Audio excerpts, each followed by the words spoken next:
అందుకే రాత్రిపూట లేటుగా తిని పడుకున్నాడికి ఏం జరుగుతుంది తెలుసా, పొద్దున్నే లేవగానే వాడికి బద్ధకంగా ఉంటుంది, ఇంకా మంచం మీద వాలిపోవాలని, ఇవాళ ఆఫీస్కి వెళ్ళాలా, ఒక పావుగంట పుడుకుని వెళ్దామని, రోజంతా ఆఫీస్లో కూడా డల్గా ఉంటాడు. ఎందుకని? ఆడు రాత్రి అర్ధరాత్రి తిన్నాడు. వాడు కొన్ని ఆర్గాన్స్ మాత్రమే 4 గంటలు రెస్ట్ తీసుకున్నాయి, కొన్ని ఆర్గాన్స్ 8 గంటలు తీసుకున్నాయి, కొన్ని ఆర్గాన్స్ 4 గంటలకే టైం దొరికింది. సో అదే నువ్వు ఎర్లీగా తినున్నావు, అరిగిన తర్వాత 3-4 గంటలు పడుకున్నావు అనుకో, మిగిలిన అన్ని ఆర్గాన్లు 8 గంటలు రెస్ట్ తీసుకున్నావు, 7 గంటల సంథింగ్ వాట్ ఎవర్. అప్పుడు ప్రశాంతంగా పొద్దున్న లేస్తాడు. ఈ తేడా మీరు ఎవరైనా గమనించవచ్చు.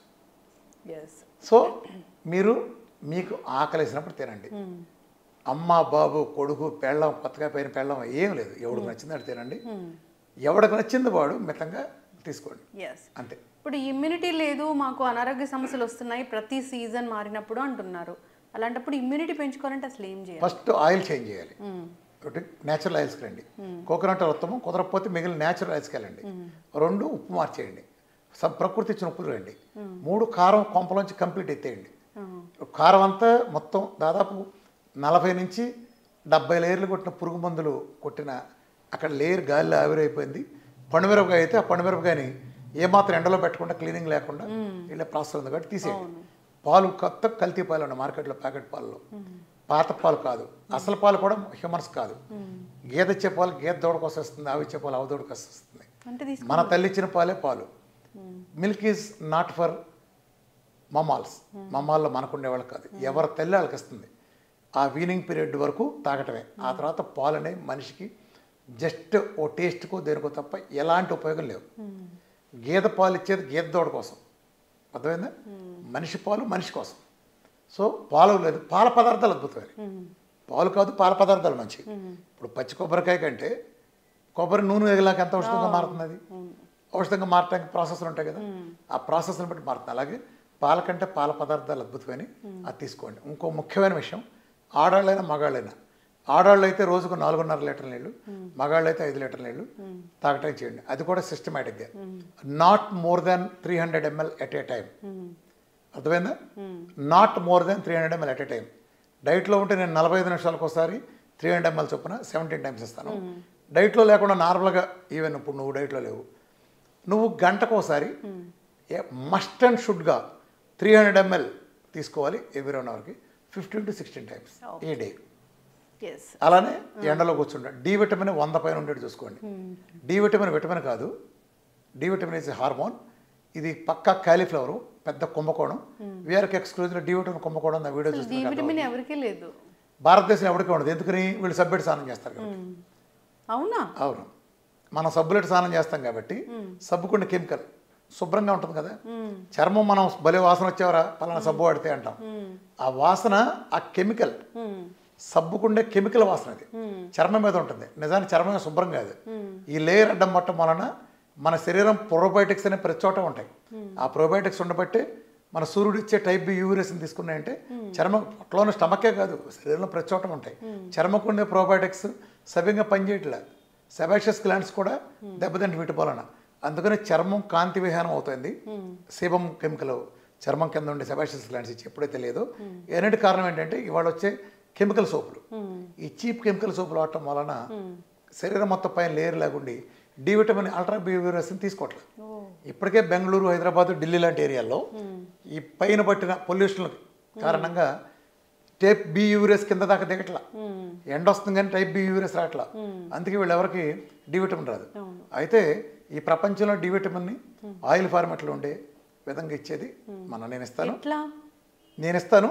అందుకే మన డైట్లో నువ్వు చూస్తే, ఇప్పుడు నేను ఒక రోజు నాకు 100 మంది నేను ఇస్తే 90% మందికి 100 దాటుతుంది 1 మంత్లోనే. ఎక్కువ మంది 10% వాళ్ళకి ఏదైనా ఇంటర్నల్ ప్రాబ్లం. ఎందుకంటే 100 ఏంటి అసలు? డి విటమిన్కి టాక్సిసిటీ ఏంటి? పచ్చి మోసం, అబద్ధం. డి విటమిన్ టాక్సిసిటీ అని ఎవడన్నా మాట్లాడంటే వాడు పెద్ద మోసగాడు. ప్రపంచ చరిత్రలో ఇంతవరకు డి విటమిన్ టాక్సిసిటీ అనేది లేదు, ఒక్క కేసు కూడా నమోదు కాల. వీళ్ళకి వేరే రోగం ఉంటే దాన్ని డి విటమిన్ ఎక్కువ అంటగడుతున్నారు. ఈ ప్రపంచంలో ఆ మధ్య ఎరిక్ బర్గ్ ఒక వీడియో రిలీజ్ చేశాడు. ఈ వీడియో దయచేసి వెంటనే చూడండి, లేకపోతే డిలీట్ అయిపోతుంది హెడ్డింగ్. ఎరిక్ బర్గ్ లాంటి వరల్డ్ టాపర్లో యూట్యూబర్ ప్లస్ హెల్త్ గురువులో అలాంటి హెడ్డింగ్ పెట్టాడంటే ఏం దాని లోపల చూస్తే కొన్ని వేల మందికి డి విటమిన్ రోజుకు 2 లక్షల ఇంటర్నేషనల్ యూనిట్స్ ఇచ్చారు. అసలు వీళ్ళు నాకు అర్థం కాదమ్మా, సైన్స్కి వీళ్ళు చెప్పేదానికి ఎలాంటి సంబంధం ఉండదు. కాల్షియంని డి విటమిన్ అబ్జర్వ్ చేసుకుంటుంది అలాంగ్ విత్ K2 కలిపితే. డి విటమిన్ ఎక్కువ ఉంటే కాల్షియం అబ్జర్వ్ చేసుకుంటుంది. వీళ్ళు హైపర్ కాల్షియం వచ్చేస్తుంది అంటారు. అసలు ఇది గేదెల మళ్ళీ చోట కూడా మాట్లాడటానికి జడుస్తాడు. కాకపోతే ఏంటంటే క్వశ్చన్లు ఎవడో ఎదురు అడగడు కాబట్టి, ఇప్పుడు నీ చదవడం రాదనుకో, నేను ఏం రాసినా చెల్లిపోద్ది. నీ చదవడం రాదుగా, అట్లా అడిగేవాళ్ళు లేనప్పుడు ఏది చెప్తే చాలా మనం చెప్తుంది తప్పితే డి విటమిన్ కాల్షియం అబ్జర్వ్ చేస్తుంది కదా, బోన్స్కి టీత్కి ఇస్తుంది కదా. డి విటమిన్ K2 లేని కలిస్తే కాల్షియం పెరుగుతుంది అంటారేంటి? నేను 100 చూపిస్తా, 2లో 3లో ఉన్నాయి, నీకు 1000 ఇస్తా. 1000 నీకు ఇవ్వలేకపోతే ఆ రోజు ఆడికి 2 కోట్లు ఇచ్చి నేను డైట్ చేయడం మానేసి వెళ్ళిపోతా. డి విటమిన్ 8, 9 ఉంటే నేను ఇస్తాను సప్లిమెంటేషను. తర్వాత 120, 150 ప్లస్కి వెళ్తుంది. వాడి కాల్షియం చూడండి 7.8, 8 ఉంటుంది. నువ్వు చెప్పిన ప్రకారం కాల్షియం పెరగాలిగా, పెరగట్లేదు. హైపర్ కాల్షియం ప్రపంచ చరిత్ర లేదు. శాన్ ఫ్రాన్సిస్కోలో శాండియాగో యూనివర్సిటీలో గత 46 ఏళ్ళ నుంచి పరిశోధన చేస్తారు. ఎక్సెస్ డి విటమిన్ వల్ల ఏమైనా నష్టాలు ఉంటాయో చేస్తాయని. ప్రపంచ చరిత్రలో ఇంతవరకు కూడా ఒక్కడిని చూడాలి. 100 పైన ఉండి తీరాల్సిందే అందరికీ. డి విటమిన్ ఎక్కువ ఉన్నాడికి రోగాలు రావు. దీనికి ఉదాహరణ కూడా మీకు చెప్పాలంటే, కరోనా టైంలో కుప్పకూలిన దేశాలు ప్రపంచాలు ఏంటంటే, చూడండి యూరోప్ కుప్పకూలింది. ప్రపంచంలో ఆరోగ్యాన్ని అద్భుతంగా వర్తించి యూరోప్లో రాని మనిషి లేడు. ఒక్కొక్కడికి 2-3 సార్లు వచ్చింది. యుఎస్ చూసుకుంటే మీకు దల్లాస్ కానీ చికాగో సైడ్గా దల్లాస్ రాలేదు. దల్లాస్లో ఒకడికి వస్తే చికాగో కానీ న్యూజెర్సీలో 1000 మందికి వచ్చింది. ఎందుకని? దల్లాసు బేసికల్గా మన బెజవాడ లాంటి ప్రాంతం. అవి వచ్చేటప్పటికి చలి ప్రాంతాలు. చలి ప్రాంతాలు ఎఫెక్ట్ కొట్టింది. చలి ప్రాంతాలు ఏంటి? డి విటమిన్ ఉండదు. డి విటమిన్ లేకపోవడంలో 100 రోగాలు వస్తాయి. డి విటమిన్ టాక్సిటీ అని పెట్టినప్పుడు అది 300 పెట్టారు ఒరిజినల్గా. 300 అంటే జనం ఇబ్బంది పడతారేమోనని, నిజానికి దాని విటమిన్ అనకూడదు, 100 అన్నారు. ఇది కూడా పక్కనట్టు. అసలు ఇది చూసింది ఎవడి మీద? తెల్లోడి మీద. తెల్లోడిని బేస్ చేసుకుని యూరోప్ వాడిని లేదా అమెరికా వాడిని బేస్ చేసుకుని డిజైన్ చేశారు. యూరోప్లో ఉండే మనిషి వేరు, ఆఫ్రికాలో ఉండే మనిషి వేరు, ఇండియాలో ఉండే మనిషి వేరు. యూరోప్లో వాళ్ళు తెల్లగా ఉంటారు, గమనించావా? చలి ప్రదేశాల వాళ్ళు తెల్లగా ఉంటారు. ఎందుకని? వాళ్ళ సూర్యుడి కంటే మంచు ఎక్కువ ఉంటుంది. అందుకని వాళ్ళ శరీరంలో ఎండ బాగా తక్కువ పడుతుంది కదా. ఎప్పుడైనా సరే మబ్బుల్లో అప్పుడప్పుడు ఎండ వస్తుంది. ఆ వచ్చిన కాసేపట్లో డి విటమిన్ సృష్టించుకోవడం కోసం వాళ్ళ శరీరంలో అక్కడ ప్రకృతి డి విటమిన్ మన మెలనిన్ మొత్తం తీసేసింది. అందుకని వాళ్ళు తెల్లగా ఉంటారు. అంటే కొంచెం ఎండలోకి వచ్చినా సరే వాళ్ళకి ఫుల్గా డి విటమిన్ వచ్చేస్తుంది. అదే నీకు ఆఫ్రికాకి వెళ్ళావు, వాళ్ళు భయంకరమైన ఎండల్లో ఉంటారు. అందుకని వాళ్ళకి మెలనిన్ బాగా మందం కోటింగ్ పెడతారు. ప్రకృతి లేదా నువ్వు దేవుడు అయినంతే దేవుడు మెలనిన్ కోటింగ్ ఎక్కువ ఉంటుంది. దాంతో ఎక్కువ హాని జరగకుండా శరీరం నుంచి వచ్చే కిరణాలు వాళ్ళకి మేలు చేస్తుంది. మనం 12 గంటల పగల 12 గంటల రాత్రి ఈ ప్లేస్లో ఉండే ఇండియన్స్ లాంటి వెళ్ళడం మరి మనకు చూడు ఓ రకం ఉంటుంది. ఇప్పుడు తెల్లవాడు గుర్తించేది నల్లవాడికి డి విటమిన్ ఎలా వర్తిస్తుంది? వాడు 5 నిమిషాలు ఎండలో కూర్చుంటే డి విటమిన్ వస్తుంది. ఈ నల్లవాడు 10 గంటలకు కూర్చుని, ఉదాహరణ చెప్తాను, ఇది ఎగ్జాక్ట్ కాదు, మనం 2 గంటలకు కూర్చుంటే వస్తుంది. ఈ ముగ్గురికి నువ్వు డి విటమిన్ టాక్స్ ఒకటేట పడతారా? గాడిదా ఎవడి చేలో పూరాడతావరా? అసలు బిఎంఆర్లు ప్రతిదీ మోసమే. డి విటమిన్ ఎలా డిసైడ్ చేస్తావు నువ్వు? తెల్లవాడు గుర్తించేది నల్లవాడు గుర్తిస్తుందా? ఇలా how you call toxicity. Diabetes కూడా అంతే. నైజీరియాలో ఉండేవాళ్ళు ఉంటారు బోల్డ్ మందికి, అక్కడ ఆఫ్రికన్ కంట్రీ, అక్కడ షుగర్ చాలా చిన్న వయసులో వస్తుంది. కానీ వాళ్ళు 90-94 ఏళ్ళు బతుకుతారు చాలామంది. మరి షుగర్ వస్తే తొందరగా 15 ఏళ్ళు ముందే చనిపోవాలని రూలు. మరి అంత ఎందుకు ఉంటున్నారు? చాలా చిన్న వయసులో హెచ్బిఎన్స్లు 9, 8 ఉండే ప్లేస్లో ఎందుకు ఉంటున్నారంటే వాళ్ళ జనరు వేరు. ఒక ఆఫ్రికన్ వేరు, ఒక అమెరికన్ వేరు, ఒక పొట్టిగా ఉండే చైనా వాడు, 7 అడుగులు ఉండే మన తలకాయ పెట్టి చూసే ఆఫ్రికా వాడు, మనకు ఇట్టా చూసే చైనా వాడు, వీళ్ళిద్దరు ఒకటి ఎట్లా అవుతారు? ఎవరికా డిసైడ్ చేయాలి కదా.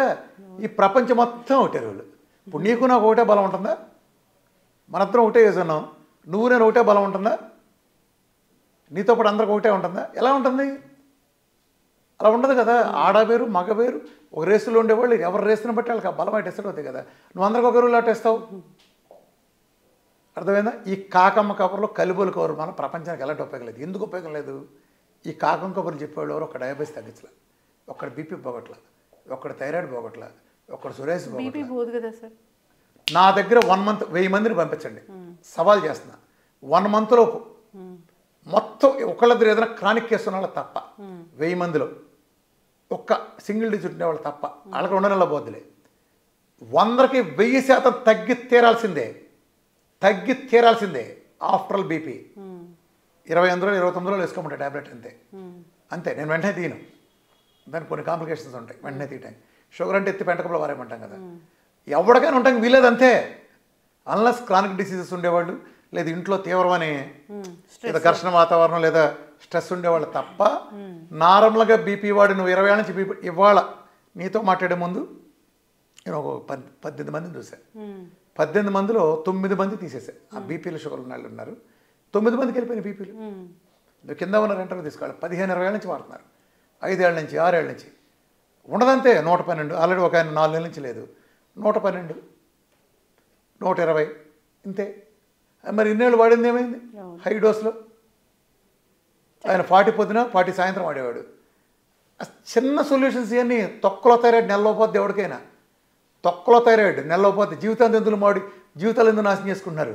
డైట్ ట్రై చేయండి, నెలలో పోద్ది. If it is normal thyroid. Hashimoto అయితే ఇంకో 3-4 నెలలు పోద్ది అంతే.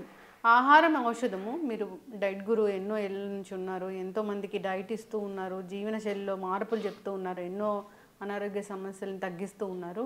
మీ డైట్కి చాలామంది ఫ్యాన్స్ ఉన్నారు.